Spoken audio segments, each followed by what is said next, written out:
Among every FNAF game, one seems to always stand out. Which game is that, you may ask? It's FNAF 4. FNAF 4 incorporates everything that is horror. It is able to instill dread and fear among the people who play it. From the character designs, to the environment, to the mechanics, it just does a great job doing what a horror game is supposed to do, which is to make you scared. In this video, I'll be going over everything that makes FNAF 4 scary. Hope you guys enjoyed this video, and without further ado, let's get right into it.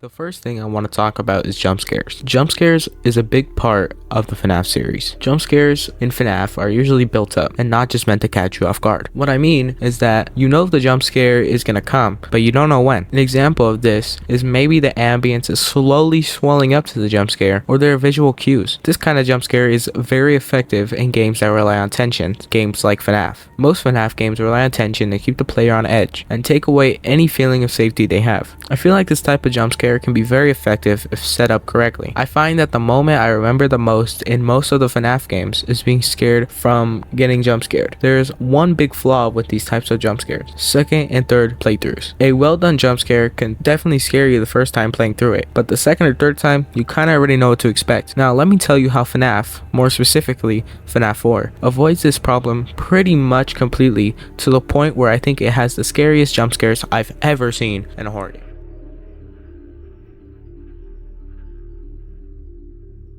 So how is it that Scott, the creator of FNAF, was able to bypass the biggest flaw in jump scares? The answer to your question, my friends, is unpredictability. You see, the FNAF series isn't built on scripted events where the jump scares happen. Instead, jump scares are a form of a consequence that happens when you, the player, aren't able to get the mechanic right or on time. You could theoretically get through the whole FNAF franchise without seeing a single jump scare, but we all know that's not gonna happen. But I will tell you, those people that do that will spend the whole playthrough terrified, wondering if they will slip up and something bad will happen. Because FNAF jump scares are based on the player's actions to the many random events that will happen when you play through it, it becomes basically impossible to know when you will get jump scared. This unpredictability, this fear of messing up, the paranoid feeling of not knowing when something terrifying will pop up in your face and make you break your monitor, that is what FNAF is. And what makes this work so freaking good is having this system in place always will have the players on the edge of their seats. Now, each game in the series implements this, some doing it better than others, but I feel one game out of all of them does it best. And that, ladies and gentlemen,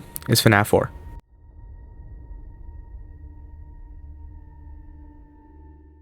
FNAF 4's jump scares are by far the scariest this game has to offer. While playing through this game, I was terrified the whole entire time. Everything I did felt wrong, like I made a deadly mistake, and no matter where I was in the bedroom, I felt like I was gonna be jump scared when I turned behind me. FNAF 4 does this by leaving so much of itself in darkness, forcing the players to rely on small audio cues, which will play all around you. Listening for the footsteps, the breathing, the laughter, the stupid little Freddy things. Correct me if I'm wrong, but I think they're called Freddles. Those are the examples of the small audio cues to keep track of. By Scott making so much of FNAF 4 audio base, he not only forces the players to have their audio really loud, it also forces them to be way more alert than usual. Aside from the audio making FNAF 4 so much more tense, there is another thing that audio does to the player. Audio makes you second guess yourself. For example, FNAF 4 has a lot of background ambience, which can mess with the player a lot. Sometimes this random background noise can make you think that someone's breathing at your door, but you just don't hear it. This kind of anxiety can make the player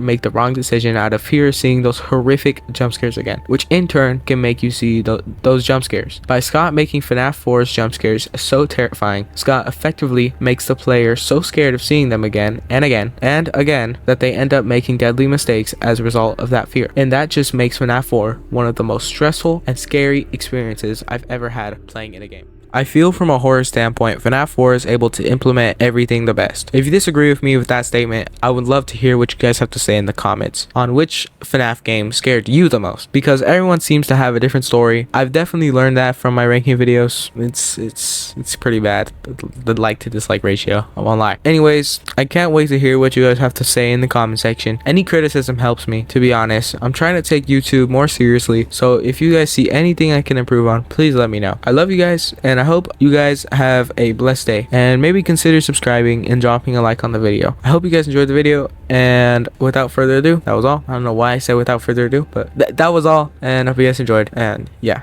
bye guys.